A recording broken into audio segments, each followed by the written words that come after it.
Does it feel a bit like Groundhog Day when it comes to Major League Baseball, where they keep sending proposals back and forth, and both the players and the owners keep saying that whichever proposal arrives from the other side is basically dead on arrival? Well, the Major League Baseball Players Association sent back a proposal to Major League Baseball yesterday that would have a season of 89 games, and it at least brings the two sides a little bit closer. But this is being shot down already by the owners, who on Monday proposed a 76-game season. So they're still apart on money and games, but we're talking about the difference between 76 and 89, which is, at least in theory, substantially closer to each other. I think maybe the most interesting part of this is that it would expand the playoffs to 16 teams, which would be roughly half of Major League Baseball teams advancing to the postseason, and would give us a lot longer postseason. Now, the thing that maybe stands out to the most to me about this entire process is, frankly, I mean, the fact that every single day it feels like we get a little bit closer to crowds being back present all over the country for sporting events. So let me explain why, and then we'll circle back around to Major League Baseball. So on Monday, New York City opened back up in some way, with 400,000 roughly people able to go back to their jobs in New York City. Yesterday, I believe it was, all of it runs together, the state of New Jersey announced that their lockdown was over. It's kind of an abrupt announcement, and everything began to return to the pathway to normalcy in New Jersey. Why does that matter? Well, New York City and the state of New Jersey are two of the hardest hit areas from the coronavirus in the entire country. So their decisions to go back to normalcy there continues a return to normalcy in general. And then NASCAR announced yesterday afternoon that they are going to have fans present, at least in small numbers, on this weekend in Florida, and then next weekend in the state of Alabama. So if we've got NASCAR returning to fans, even in a small way, in Florida this weekend and in Alabama next weekend, and then we've got New Jersey coming back as well as New York City, all of the trend lines are favorable all over the country to a return to normalcy. And as I tweeted out, and I try to continue to give you guys the most recent updates, Tuesday, for those of you who are data nerds that have been paying attention to the coronavirus since this outbreak started, Tuesday is usually the worst day. Tuesday is usually the day when the numbers are the worst, when the death rate is the highest, and all of those aspects are under play. And when you actually look at the data, we had our best Tuesday since March only, and this is always interesting to follow too, we had 432,000 and change tests run, and only 4.2% of all those tests were positive, meaning nearly 96% of all the people being tested for the coronavirus are coming back negative, and also 18,195 positive cases, which is one of the lowest numbers ever. Now, there also, if you want another positive aspect from the world of sports, there also is increasingly, at least, fewer and fewer cases that are being found over the past several days. But this is significant. The average person gets sick in 4 to 5 days. So right now, at least, we have not seen a spike or a surge in new cases as a result of the protest surrounding the death of George Floyd. So we haven't seen, if all these hundreds of thousands of people are able to come together in close proximity all over the country, and we haven't seen any spike at all in the daily infections, that would suggest, and again, we're still a little bit early in this. We'll have to watch the data basically for the rest of this week to see whether it remains the same and the dates and the positive rates continue to say roughly the same or not change very much, that would suggest that outdoor events would be more likely to be allowed all over the country because, look, I understand that people want to distinguish in their own lives why this protest and breaking all of the social distancing rules is permissible because this issue is so important or not. The virus doesn't care. The virus is not discriminating in any way based on the proximity of humans and whether it's occurring protesting something or whether it's occurring while everyone sits together and watches a football game or a baseball game. So if you're able to have hundreds of thousands of people protesting, why can't you have less than 100,000 people at a sporting event, at a baseball game, or at a football game? I think that is a question that lots of people are going to ask if we don't see any spike in infections as a result of all of these protests. So again, the average incubation period for the coronavirus is 4 to 5 days in most people. And that would suggest that the peak of the protest, which happened, 10 days ago or whatever? I'm not an expert on exactly what day the most people were in the streets, but I think it's fair to say it was certainly more than 4 or 5 days ago, and the numbers continue to trend down now.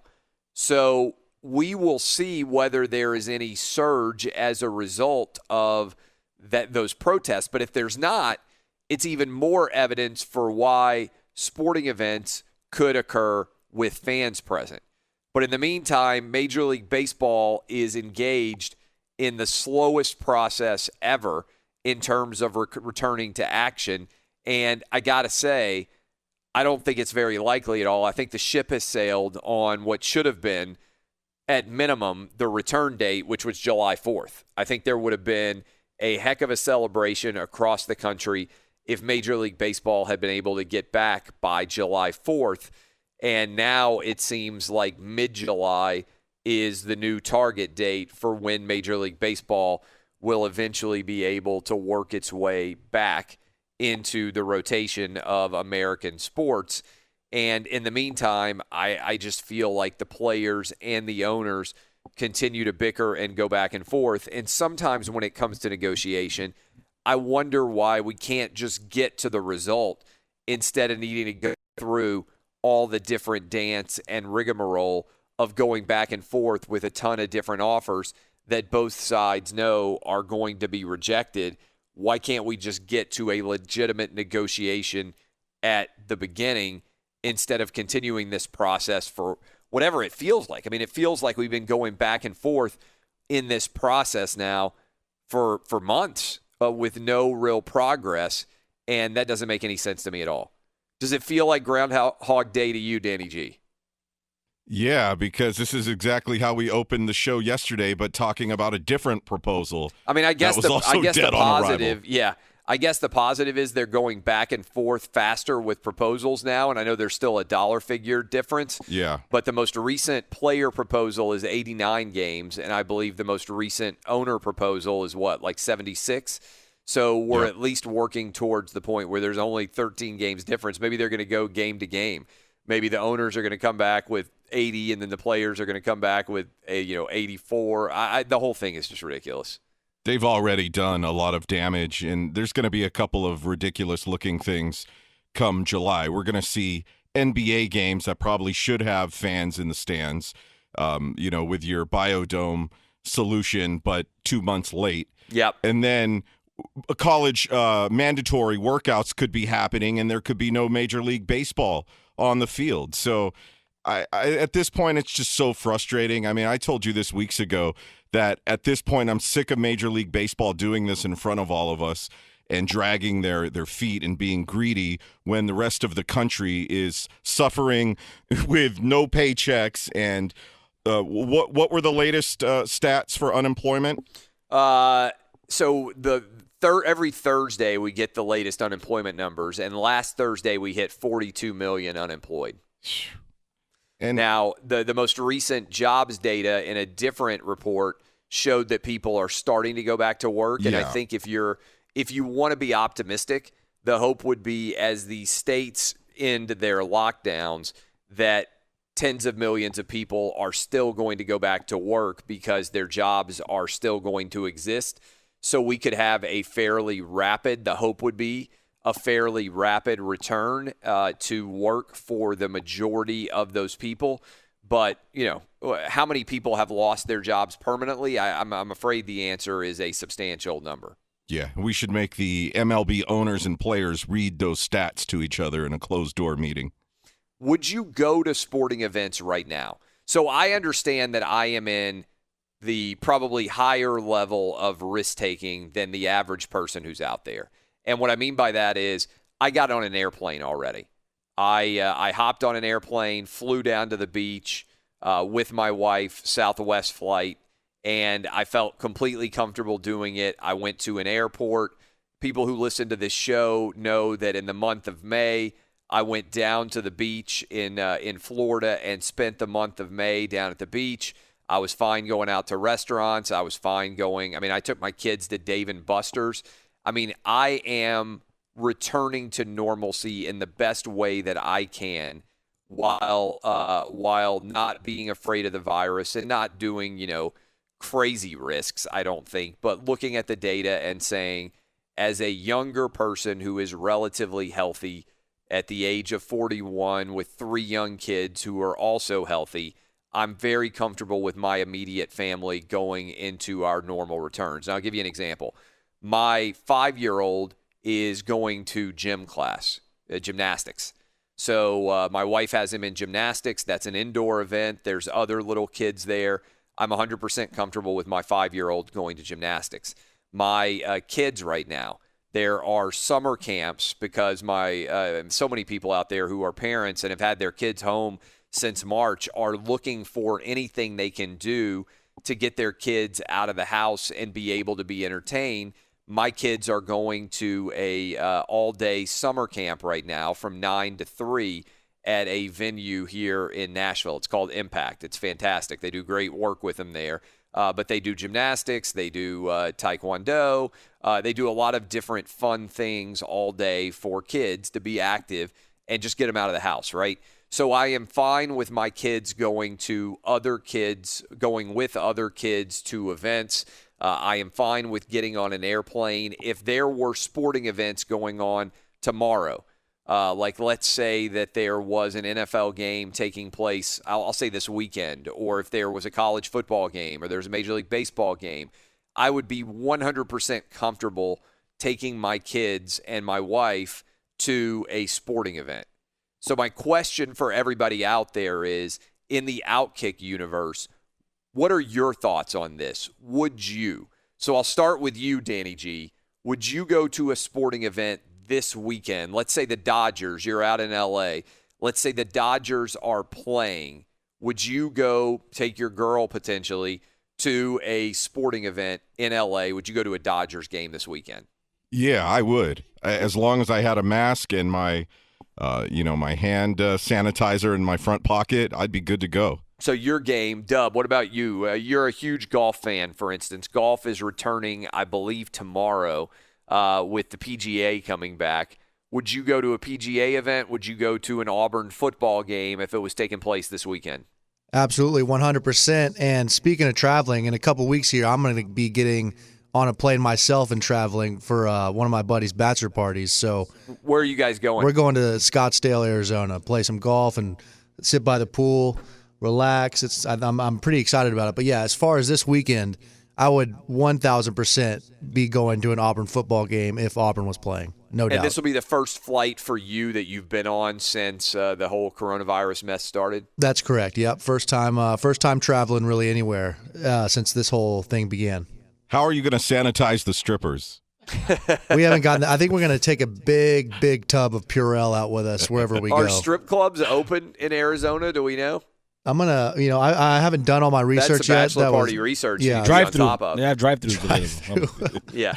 When are you? Yeah, they did have the drive-through strip club. I saw that. When are you going? This will be the last weekend of June. Okay, last weekend of June. Eddie, would you go to a sporting event at this point in time if it were going on this weekend? Probably not, but I will say I do play in a recreational ice hockey league, and we've not had any games since March, since all this went down. And I did get an email from a teammate that we were going to have like a practice if we wanted to show up and just skate around at the ice rink. And I think I'm going to go on Sunday and take part in that. So that's a pretty big deal for LA coming back to normalcy, that they're letting people back on the ice skating rink, right? To be able to go play sort of a rec league hockey. Yeah, they're not having the public skate, so to speak, Right. where everyone can show up with their kids and their families, but for specific little groups that can come out and skate around, I guess they're doing that now.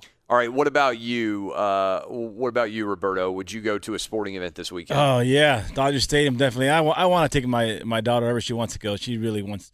She's got Universal Studios where we would take her, Chuck E. Cheese where we would take her.